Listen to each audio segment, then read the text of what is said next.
Assalamualaikum warahmatullahi wabarakatuh.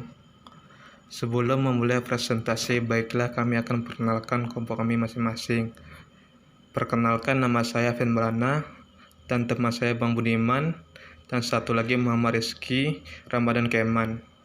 Di sini kami akan membahas tentang perpajakan PPh pasal 21 bagian pertama yang akan dijelaskan Muhammad Rizky Ramadan Keman.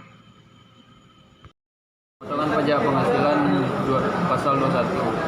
Pemotongan PPh pasal 21 adalah setiap orang pribadi atau badan yang diwajibkan oleh undang-undang adalah yang pertama, pemberi kerja. Terdiri dari orang pribadi dan badan, baik merupakan pusat maupun cabang, perwakilan atau unit yang membayar gaji, upah, honorarium, tunjangan dan pembayaran lain dengan nama dan dalam bentuk apapun. Yang kedua, bendahara atau pemegang kas pemerintah, termasuk bendahara atau pemegang kas yang membayarkan gaji, upah, honorarium, tunjangan, dan pembayaran lain dengan nama dan dalam bentuk apapun sehubungan dengan pekerjaan atau jabatan, jasa, dan kegiatan. Kemudian dana pensiun, yaitu badan penyelenggara jaminan sosial, tenaga kerja, dan badan-badan yang membayar uang pensiun. Kemudian perusahaan dan badan yang membayar honorarium atau pembayaran lain atas jasa yang dilakukan di Indonesia oleh tenaga ahli. Hak dan kewajiban pemotongan pajak PPh pasal 21.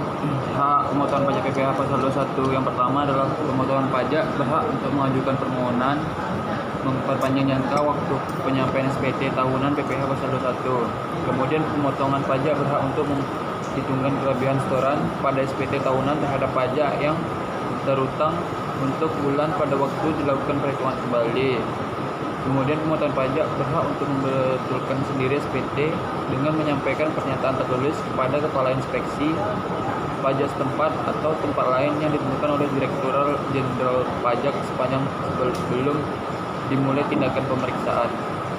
Yang terakhir, pemotongan pajak berhak mengajukan surat keberatan kepada Kepala Inspeksi Pajak atau suatu ketepatan pajak dan lain-lain. Kewajiban pemotongan pajak PPh 21. Yang pertama, wajib mendaftarkan diri ke KPP. Yang kedua, wajib menghitung, memotong, menyetorkan, dan melaporkan PPh pasal 21 dan pasal 26 yang terutang untuk setiap bulan kalender. Yang ketiga, PPh pasal 21 atau 26 yang dipotong wajib disetor ke kantor pos atau bank paling lama 10 hari setelah masa pajak berakhir. Kemudian pemotong pajak wajib lapor sekalipun nihil paling lama 20 hari setelah masa pajak berakhir. Kemudian wajib membuat catatan atau kertas kerja perhitungan PPh pasal 21 atau 26 untuk setiap masa pajak. Kemudian wajib menyimpan catatan atau kertas kerja sesuai ketentuan. Yang terakhir, wajib membuat bukti potong dan memberikannya kepada penerima penghasilan. Penerima penghasilan atau wajib pajak PPh 21.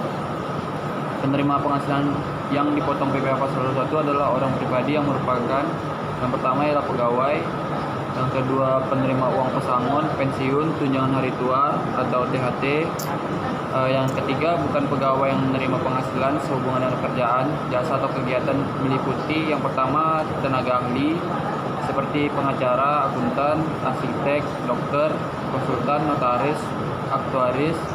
Yang kedua pemain musik, pembawa acara, penyanyi, pelawak, bintang film, bintang sinetron, dan lain-lain. Yang terakhir adalah olahragawan. Selanjutnya, penerima penghasilan atau wajib pajak PPh 21.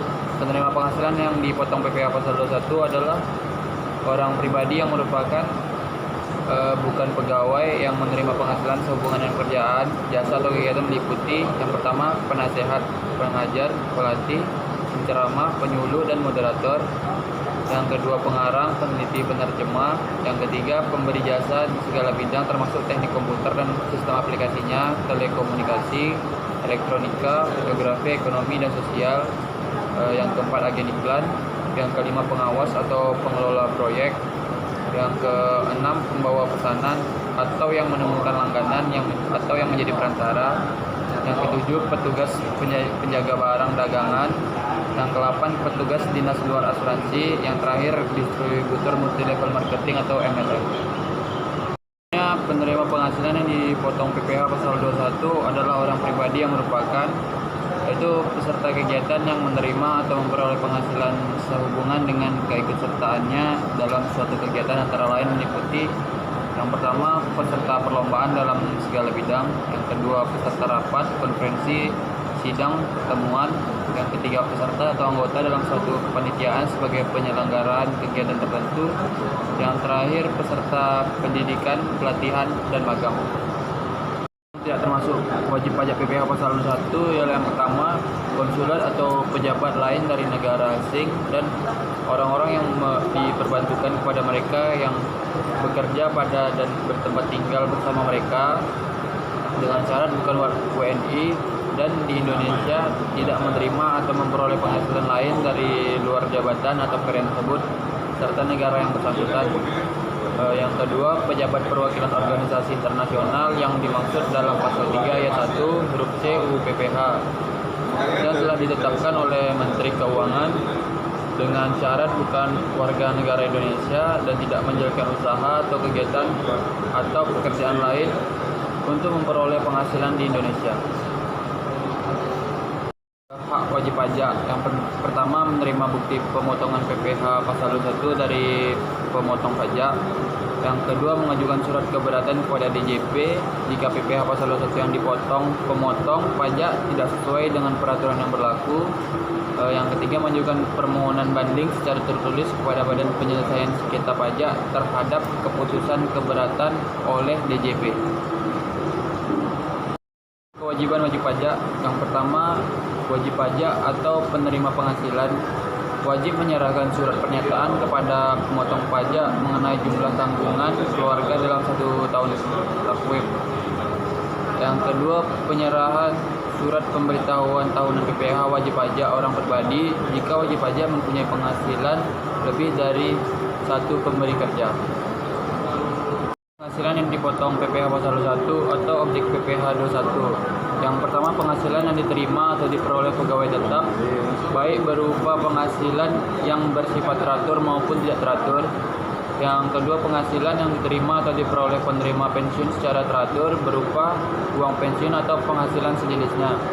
Yang ketiga, penghasilan sehubungan dengan pemutusan hubungan kerja dan penghasilan sehubungan dengan pensiun yang diterima secara sekaligus berupa uang pesangon, uang manfaat pensiun, dan tunjangan hari tua. Yang keempat, penghasilan pegawai tidak tetap atau tenaga kerja lepas berupa upah harian, upah mingguan, upah satuan, upah borongan, atau upah yang dibayarkan secara bulanan. Yang kelima, imbalan kepada bukan pegawai, antara lain berupa honorarium, komisi, fee, dan imbalan sehubungan dengan pekerjaan, jasa, dan kegiatan yang dilakukan. Yang terakhir, imbalan kepada peserta kegiatan antara lain berupa uang saku, uang representasi, uang rapat, honorarium, hadiah atau penghargaan dengan nama dan dalam bentuk apapun. Yang dikecualikan dari pemotongan PPh pasal 21 atau bukan objek PPh 21. Yang pertama, pembayaran manfaat atau santunan asuransi, kesehatan, kecelakaan, jiwa, dan dwiguna. Yang kedua, natura atau kenikmatan dari wajib pajak atau pemerintah. Yang ketiga, iuran pensiun kepada dana pensiun yang telah disahkan oleh Menteri Keuangan, iuran THT atau JHT yang dibayarkan pemberi kerja. Yang keempat, zakat atau sumbangan wajib keagamaan dari badan atau lembaga yang dibentuk atau disahkan pemerintah. Yang terakhir, beasiswa sebagaimana dimaksud dalam pasal 4 ayat 3 huruf I UU PPh. Sekian presentasi kami. Kalau ada kata-kata yang salah mohon dimaafkan. Dan juga terima kasih yang sudah nonton video kami. Cukup videonya akan ditutup. Assalamualaikum warahmatullahi wabarakatuh.